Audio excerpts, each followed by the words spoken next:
ভারতের পরিষ্কার পরিচ্ছন্নের শহরের তকমা পেল এবার ইন্দোর। অবশ্য অষ্টমবারের জন্য পরিচ্ছন্ন শহরের তকমা পেয়েছে এবার ইন্দোর এবং তালিকায় তার দ্বিতীয় মুকুট এবং তালিকাতে দ্বিতীয় রয়েছে এই মুহূর্তে সুরাট। যাব বিস্তারিত আমাদের সঙ্গে যুক্ত হয়েছে প্রতিনিধি সোমনাথ মুখোপাধ্যায়। সোমনাথ, কি জানতে পারছো? দেখো, দীর্ঘদিন ধরে যে ভারতবর্ষের যে বিভিন্ন শহরগুলো রয়েছে সেই শহরগুলো যতখানি পরিষ্কার পরিচ্ছন্ন তার উপরে কিন্তু একটা সম্মান দেওয়া হয়।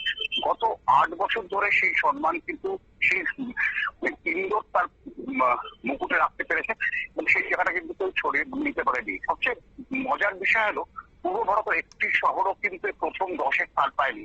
না পেয়েছে আগরতলা, না পেয়েছে কলকাতা, না পেয়েছে শিলিগুড়ি, হলদিয়া কিংবা আসানসোলের মতো বড় শহর।